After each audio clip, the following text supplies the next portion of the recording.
Halo teman-teman, kembali lagi sama aku di Sharing Insight ke-12 pertemuan terakhir dari mata kuliah konseling humanistik.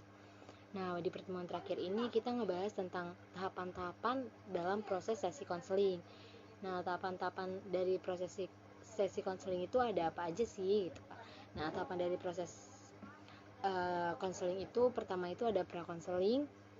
Jadi pra-konseling ini sebenarnya kayak persiapan kita sebelum kita melakukan konseling. Nah, sedangkan berikutnya itu adalah tahap konseling dengan memperhatikan beberapa aspek-aspek penting yang harus dibahas atau yang harus dicari ketika kita melakukan proses konseling. Nah, tahap prakonseling ini apa aja sih gitu kan. Nah, tahap prakonseling ini ada beberapa tahap, ada beberapa hal yang harus diperhatikan. Yang pertama itu adalah persiapan fisik, persiapan sarana dan prasarana gitu ya lebih mudahnya, sama persiapan pikiran dan persiapan psikologi sama pikiran itu beda ya teman. Nah, pertama itu persiapan fisik itu gimana? Nah, persiapan fisik itu contohnya kayak kita tuh sebelum melakukan konseling kita harus dalam keadaan fresh dulu. Masa kita mau sesi konseling terus kita belum mandi, terus kita masih baru bangun tidur, atau kita sedang mungkin sedang menahan sesuatu gitu kan. Nah, di tahap kondisi inilah kita harus mempersiapkan diri kita, membuat diri kita fresh untuk melakukan sesi konseling. Ketika diri kita fresh melakukan sesi konseling kan pasti kita nyaman juga untuk melakukan sesinya. Nah, berikutnya itu di prakondisi ini ada tahap persiapan. Nah, tahap persiapan ini lebih ke sarana dan prasarana, alat atau medianya. Kayak pertama itu jaringan. Kalau di konseling yang secara virtual ini lebih menyorot pada jaringannya ya. Maksudnya hal penting yang harus diperhatikan sebelum kita melakukan konseling itu di jaringan ya. Karena ketika jaringan itu sedang mengalami gangguan ya, sesi konseling juga akan gangguan. Karena sekarang kita tergantung sama jaringan. Nah, jadi kita harus memastikan dulu nih kondisi jaringan kita apakah stabil ataukah tidak. Nah, supaya kita tidak ke distract gitu. Ketika misalnya kita lagi konseling terus jaringan kita gangguan, ya udah kita kan jatuhnya ke distract. Mungkin kita bisa lupa dengan apa pembahasan sebelumnya, atau mungkin konseling kita bisa berubah pikiran dengan apa yang akan mereka sampaikan untuk selanjutnya gitu juga. Nah, berikutnya itu ada cek alat media ini kayak sarana dan prasarana gitu, seperti misalnya komputer atau laptop atau handphone yang kalian pakai. Terus misalnya kayak menggunakan mikrofon, kalian harus memastikan tuh mikrofonnya masuk apa enggak gitu, karena pada saat sesi konseling pertama itu kelompok saya kebetulan itu suaranya nggak masuk karena pakai headset, jadi kita harus cek juga mikrofonnya gimana gitu. Nah, untuk itu alat-alat media itu juga penting, kayak kita harus memastikan komputer kita kalau misalnya pada saat kita sesi konseling terus komputer kita keadaannya kurang stabil atau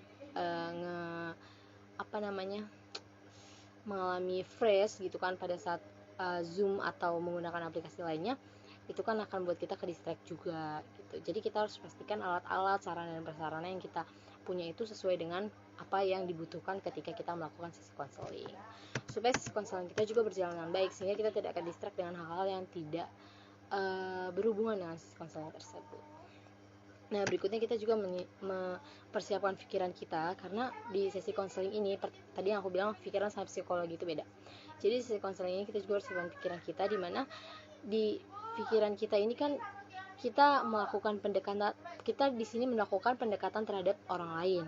Nah, kita juga harus mempersiapkan pikiran kita untuk memberikan respon, untuk memberikan tanggapan kita kepada apa yang disampaikan oleh klien kita.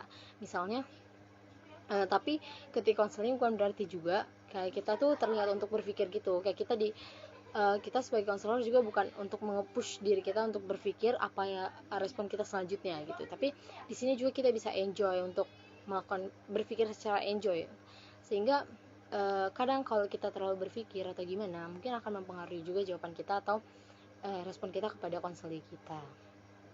Nah, untuk mempersiapkan pikiran itu kita bisa melakukan dengan recall lagi materi-materi sebelumnya, atau bisa juga dengan membaca-baca teori-teori dan mungkin kalau di sesi konseling aslinya ya kita kan pasti dikasih diksi atau sedikit lah riwayat hidup dari klien kita. Nah dari situ kita bisa baca, terus kita bisa menyusun istilah strategi atau menyusun apa yang akan kita lakukan nantinya di sesi konseling dengan latar belakang yang dia punya ini gitu. Nah berikutnya itu ada persiapan psikologi. Nah kalau persiapan psikologi ini sebenarnya ini sering banget dilakuin di konseling kelompok aku, dimana kita sering di awal konseling itu kita selalu bertanya mengenai perasaan, mengenai perasaannya, mengenai kondisinya, dan latar belakang dari kondisinya tersebut. Jadi nggak cuman kita tanya kondisinya gimana gitu kan, misalnya gitu, sedih, oke sedih aja gitu, kita nggak cuma nanya sampai sedihnya aja, tapi kita mencoba mencari latar belakang dari kesedihannya itu apa gitu. Nah di persiapan psikologi itu ada 3 tahapan, ada atau 3 condition menurut personal center. Yang pertama itu kongruen, empati, dan penerimaan tanpa syarat. Nah kongruen ini sebenarnya itu sudah saya jelasin di video sharing insight sebelumnya, dimana kongruen ini adalah keselarasan. Jadi kita sebagai konselor juga harus memiliki keselarasan yang kita miliki itu harus sesuai dengan apa yang kita sampaikan dan apa yang kita bicarakan. Kita bisa mengecek pikiran klien itu sebelum konseling, kita ngecek dulu perasaan klien gimana, dan kita lihat apakah reaksi verbal dan non verbalnya itu sesuai atau selaras gitu. Nah ketika itu tidak selaras, kita bisa mempertanyakan apa yang membuat dia tidak selaras dengan apa yang disampaikan dan apa yang ditunjukkan gitu teman-teman. Nah berikutnya itu adalah penerimaan tanpa syarat. Nah penerimaan tanpa syarat ini mungkin bisa disambungkan ke dalam kondisi kongruen dan inkongruen tadi.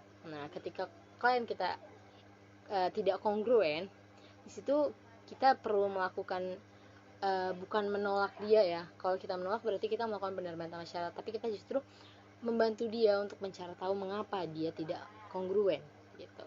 Kita membantu dia untuk mencari tahu, bukan kita yang memutuskan apa yang membuat dia tidak kongruen. Nah di sini kita melakukan penerimaan tanpa syarat. Jadi kita walaupun dia nggak kongruen, karena kan kita konseling pastikan membutuhkan yang kongruen, yang sesuai, yang selaras gitu. Nah untuk itu ketika kita menghadapi klien yang tidak kongruen, nah disitulah kita melakukan penerimaan tanpa syarat, dimana kita membantu dia untuk berusaha kongruen kembali.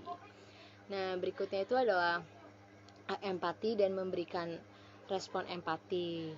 Nah memberikan respon empati ini di sini bisa dilihat mungkin kalau secara virtual gini kayak kita mendengarinya gimana ya, karena kan kalau kita secara live atau langsung mungkin beda ya, karena kita bisa ngeliat keseluruhannya. Tapi kalau secara virtual gini kita cuma bisa melihat sebagian dari apa yang diekspresikannya. Mungkin kita nggak bisa ngeliat ekspresi kakinya apakah gemeter ataukah gimana, atau kakinya tidak bisa diam gitu kan, kita nggak bisa tahu, kita cuma tahu setengah dari badan dia kayak gitu teman-teman.